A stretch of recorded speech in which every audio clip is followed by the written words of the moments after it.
young boxer saved by groundbreaking brain surgery has been welcomed back by friends to his training gym, and he's very welcome here, isn't he, Christine? Yes, Lee McMillan. Hello, good morning, Lee. 13-year-old Lee has been home for just over 2 weeks, and despite the major operation he's had, he's determined to get back in the ring and fulfil his dream of being a professional boxer. Greg Eastill went to meet him. Some fighters are stronger than others, and some fighters need to be. At 13, young boxer Lee McMillan was a rising star. He was always the best in the gym. Nobody could beat him at the press-ups, the sit-ups, the running, the pads, the bags, the sparring, everything he had to win. He always had that winning mentality, like no one had ever met before. But then came a fight Lee never expected. A cold sore virus spread to his brain, causing the condition encephalitis. After suffering a seizure, he was rushed to Liverpool's Alderhay Children's Hospital. He deteriorated really over the course of a couple of hours that afternoon, and it was probably the most severe case I've ever seen, and we felt that if we didn't do anything, he was certainly going to die. But the operation to remove the damaged brain tissue had only ever been performed once before in the world on a child. This part of the brain was very swollen, so swollen it was squashing the other side of his brain and the very important centres that keep us alive. After removing a section of his skull, surgeons cut away the damaged part of Lee's brain, but they couldn't be certain if he'd be able to walk or even talk afterwards. With him having the operation on his right-hand side and he's left-handed, they didn't think he would be able to because it's his dominant side, which they removed.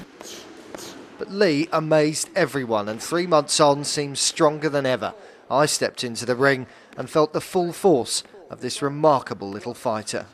So Lee, you only had your operation in May. How soon was it before you were back in here training? Because I left the hospital on Friday and then I came training on Monday, 4 days later. Just 4 days? Just 4 days. And what's your big ambition now? To stay at me boxing. You want to carry on and be a professional? Yeah. He is one young man determined not to throw the towel in on his life, let alone his boxing. Incredible story. Look at We're talking about punching. Yes, Lee's here with Mum and Dad, Tracy and Erwin, and Dr. Hilary joins us as well. How are you feeling then, Lee? Good. Yeah, good, Yeah. good. I mean, just watching that, we were all just speechless there by what you've been through, and I'm sure for Mum and Dad, what a time it was for you. And basically taking a gamble on whether he was going to pull through the operation. Well, it was a very big gamble. We didn't know what to expect. With Lee, the way his condition just deteriorated so quickly from the afternoon till faced literally 4 or 5 hours later being asked. Yeah, but we talk about a cold sore virus is what brought this on. Is it something that you suffered from, Lee, before? No? Lee had he's never had a cold sore, never. Dr. Hilary's here. I'll add this to my long list of things to worry about now, because I'd never come across this virus before. We're talking about something that affects maybe 1 person in a million. Now, many people are exposed to the herpes virus, the cold sore virus, and only a minority of those get cold sores.